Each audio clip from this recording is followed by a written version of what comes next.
اور ظاہر کافروں کے ریفرنس سے بیان کی. کافر تو انبیاء کو پتہ نہیں کیا کچھ کہتے تھے. حضرت عیسیٰ ابن مریم کو یہودی آج تک کہتے ہیں out of wedlock, son of man بولتے ہیں. سیدہ مریم کو وہ بدکار عورت کہتے ہیں, نعوذ باللہ. یہ تو قرآن میں بھی لکھا ہوا ہے, لیکن وہ ان کی گندگی ہے نا. جب ہم اس کو کوٹ کریں گے تو ہم تو نہیں نقل کفر نباشد. اب وہ سارے وہابیوں کو سانپ سونگ گیا. میں نے ایک جگہ جملہ بولا تھا, ساری اس گندگی کو جمع کرتے ہوئے تو انہوں نے کہا جس نے کہہ دیا جی کل کا چھوکرا. تو کافروں کے ریفرنس سے بات کی تھی. تو جو یہ اس طریقے سے حملہ کرتے ہیں ان کے اوپر الٹا پڑ جاتا ہے. تو منی گاڈ انہوں نے بات کی تھی, میں تو عبد القادر جیلانی دنیا منی گاڈ پہ کہنا ہے. تو یہ معبود اور عابد وہ فرق اپنی جگہ, ان معنوں میں خدا ایک ہی ہے. ویسے خدا کا لفظ فارسی میں ملاح کے لیے بھی استعمال ہوتا ہے. کشتی کا جو ملاح ہے اسے کہتے ہیں نا خدا. پتہ ہے آپ کو اردو زبان میں ناؤ خدا, ناؤ کہتے ہیں کشتی کو, خدا کہتے ہیں ملاح کو. فارسی زبان میں خدا کا لفظ اس لیے بھی استعمال ہوتا ہے جس طرح کشتی کا چلانے والا ملاح وہ کشتی کا خدا ہے, اس طرح اس کائنات کا چلانے والا اس کو بھی ہم خدا ہی کہتے ہیں. لیکن فرق ہے. نبی الاسلام کے بارے میں قرآن میں ہے بالمؤمنین رؤوف الرحیم. تو رؤوف الرحیم تو اللہ ہے, نبی کہاں سے رؤوف الرحیم ہو گئے؟ ہاں, اللہ ہے الرؤوف الرحیم, اور نبی اللہ کی اطاعت سے رؤوف اور رحیم ہے, وہ الرؤوف الرحیم نہیں ہے. تو یہ لنگوسٹک کا فرق ہے. ٹھیک ہے, تو الحمدللہ یہ جو میں نے عقیدہ بتایا اس کے اوپر بھی اجماع ہے الحمدللہ کہ جنت میں ہر مؤمن اللہ تعالیٰ اسے اپنی کن فیکون والی کوالٹی بھی دے گا اپنے دائرے کے اندر. ظاہر الٹیمیٹ تو صرف اللہ کی ہے. دوسری, اللہ کو موت نہیں آئے گی, انسان کو بھی موت نہیں آئے گی. یہ وہ کوالٹی ہے جو اللہ اور بندے کی کامن ہو جائے گی. لیکن خالق اور مخلوق کا فرق ہے, عطائی اور ذاتی کا فرق ہے, لیکن کوالٹی بہت بڑی ہے. یہ ذہن میں رکھیے گا.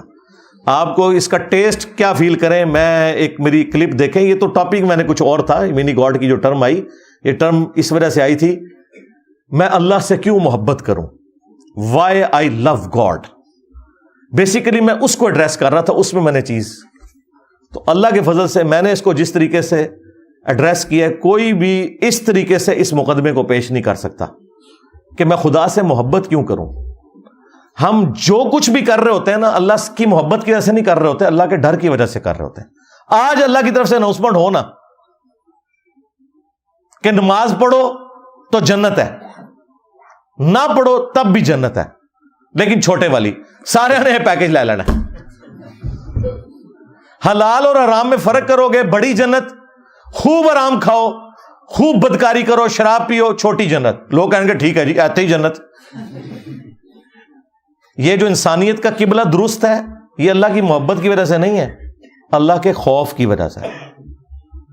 ہمیں قرآن و سنت کی جتنی دھمکی ہے نا وہ اللہ کی محبت کی طرف نہیں لے کے جاتی, ہمیں ہر وقت ڈراتی رہتی ہیں کہ اگر نہ کیا تو دوزخ ہی سوٹے گا. اب یہ جذبہ آپ کا اللہ کے ساتھ محبت کا کبھی بھی ڈیولپ نہیں ہوگا. یہ کیسے ڈیولپ کرنا ہے وہ پھر میں نے بتایا تھا. ایسے ڈیولپ کرنا ہے, میں اس رب سے کیوں نہ محبت کروں جو اپنی خدائی میں اکیلا تھا, چاہتا تو اکیلا ہی رہتا, محض اپنے کرم سے مجھے پیدا کیا, اس کے بعد مجھے کہا چند سالوں کی زندگی دے, تجھے میں اپنی خدائی میں ساتھ شامل کر لوں گا, اس حوالے سے کہ تو میرا بندہ, میں تیرا رب ہی رہوں گا, لیکن میں بھی ہمیشہ کے لیے ہوں, تجھے بھی ہمیشہ کے لیے رکھوں گا. میرا حکم بھی چلتا ہے, جو خواہش کرتا ہوں وہ ہو جاتا ہے, تجھے بھی جنت دوں گا, اس میں جو تو خواہش کرے گا وہ تجھے ملے گی. جب آپ یہ چیز سوچتے ہیں کہ یار میں 50-60 سال کی زندگی دوں اور مجھے اربوں خربوں سال کی ہمیشہ کی زندگی میں نہ کوئی تکلیف پہنچے, نہ بڑھاپا آئے, نہ کمزوری آئے, میرا حکم بھی چلے, اور سب سے آخری جو جنتی ہے اسے بھی اس پلانٹ ارتھ سے 10 گنا بڑی جنت ملنی ہے, 10 زمینیں ملنی ہیں. بخاری مسلم میں الفاظ ہیں جو آخر میں جنت میں جائے گا. یہاں 10 مرلے کا پلاٹ نہیں آپ لے سکتے, 10 پلانٹ ارتھ ملے اور وہاں آپ کا حکم چلے جو آپ چاہیں, اور وہ حکم بادشاہ والا نہیں کہ ہرکارے رکھنے پڑے, نہیں. آپ خواہش کریں کہ یہاں پہ یہ درخت اگ جائے, وہ اگ جائے. آپ خواہش کریں کہ اڑن تشتری اور جہاز میرے لیے آ جائے, وہ جہاز آ جائے, اور موت بھی نہ آئے, آپ کو بڑھاپا بھی نہ آئے, نماز بھی کوئی نہیں, شریعت کی پابندی بھی کوئی نہیں. آپ مجھے بتائیں یہ ساری کی ساری چیزیں یہ آپ کو اس خدا سے محبت کروائیں گی کہ واہ یا اللہ تیری کتنی کرم نوازی ہے کہ تو اکیلا تھا مجھے بھی ساتھ شامل کر لیا، اگرچہ میں تیرا بندہ ہی ہوں، سب کچھ تیرا ہی ہے، لیکن ایک منی گاڈ مجھے بھی تو نے بنا دیا، وہ کوالٹیز مجھے دے دی۔ یہ منی گاڈ سے مراد خدا نہیں، وہ معبود والا معاملہ نہیں تھا۔ تو بریلویوں نے کہا کہ جی انجینئر صاحب نے شرک کر دیا، مجھے بڑی خوشی ہوئی کہ بریلوی تو کہتے ہیں شرک مک گیا پھر بھی انجینئر صاحب نے کر دیتا ہے، تو میں کہا ہوں شکر ہے، تو انہوں پتہ لگا شرک والے مکہ نہیں۔ بریلویوں کے منہ سے میں شرک کا لفظ سنوں مجھے بہت خوشی ہوتی ہے، کیونکہ شرک ختم ہو چکا ہے، اور پھر وہ کہہ رہے ہیں انجینئر صاحب شرک کرتے ہیں، تو مجھے خوشی ہوتی ہے کہ یار شکر ہے یار شرک کا لفظ بولا تو صحیح۔ شرک سے تو مطلب تم لوگ جو ہے نا وہ ہر توحید کی چیز کو گستاخی کہہ دیتے ہو، اور شرک کا لفظ سننا تمہاری چھیڑ بان کی ہوئی ہے۔ اپنے رویے میں نرمی اور احترام لائیں۔ کچھ لوگ آپ کے سخت لہجے کی وجہ سے آپ کی دلیل کو رد کرتے ہیں، نہیں ایسا کوئی نہیں ہے، بالکل جھوٹ ہے۔ اگر کوئی ایسا کر رہا ہے تو اس کا میں آپ کو چیک کرنے کا طریقہ بتا دیتا ہوں۔ آپ اس شخص کے سامنے قرآن کی آیت اور حدیث رکھیں، آپ رکھیں میرے ریفرنس کے بغیر، انشاءاللہ وہ رد کر دے گا، تو جواب مل جائے گا آپ کو۔ ہاں بالکل، میرے رویے سے کسی کو چڑ نہیں ہے، یہ میں آپ کو بتا دوں، میرے رویے سے کوئی چڑ نہیں ہے۔ غصہ ان کو دلائل سے ہے، ہاں میں جس پیشن سے بیان کرتا ہوں اس سے غصہ ان کو اس لیے آتا ہے کہ یہ جتنے پیشن سے بولتا ہے نا، 2-4 بندے ہمارے پھڑکا دے گا یہ، اور وہ فرقے کو ہمارے چھوڑ دیں گے، اس چیز کی ان کو پیڑ ہے، انداز کی بالکل نہیں ہے۔ میں کہتا ہوں میں نے تو یہ کر لیا، آپ اس سے بہتر انداز میں خود کریں، مجھے مشورہ دیا میں نے مان لیا۔ آپ طارق جمیل صاحب کو جا کے ملیں، انہیں کہیں کہ چشتی رسول اللہ کے اوپر آپ اپنی میٹھی سی زبان سے ایک لیکچر ریکارڈ کرائیں، اور تھانوی رسول اللہ کا رد کریں، اور ٹائم قیامت تک جائے ایک کرا کے دسو، تو آپ خود کریں۔ میری تو الحمدللہ زبان اس پلانٹ ارتھ پہ مجھ سے نرم بندہ ہی کوئی نہیں، جس کے سینے میں اتنے زخم ہو کہ اس امت کا جنازہ ان لوگوں نے نکال دیا ہے، تو وہ اپنی زبان سے قرآن و سنت کے دلائل کی روشنی میں سختی سے بیان نہ کریں۔ میں نے تو اعلیٰ حضرت کی طرح یہ نہیں کہا کہ دیوبندیوں کے کفر میں شک کرنے والا بھی کافر، اور یہ 1,00,000 دفعہ بھی اللہ کا نام لے ان کا ذبیحہ مردار ہی رہے گا، میں تو کبھی نہیں کہا۔ میں کہتا دیوبندیوں کے پیچھے نماز پڑھیں، ہمارے بھائی ہیں، صرف ان کی اصلاح کی کوشش کریں۔ بریلویوں کے پیچھے نماز پڑھیں، ان کی اصلاح کی کوشش کریں۔ میں نے کبھی نہیں کہا وہ ابھی سوراں دے سور کہنا انہاں بڑے دے اخلاص منگو تو بڑے بڑے لوگ ان گداواں نو خیر پا ہی دیں گے۔ چلو جی چلیے، او بھابیاں دی اذان اے تے کڑا دے اے تے سور دے سور چل چلیے۔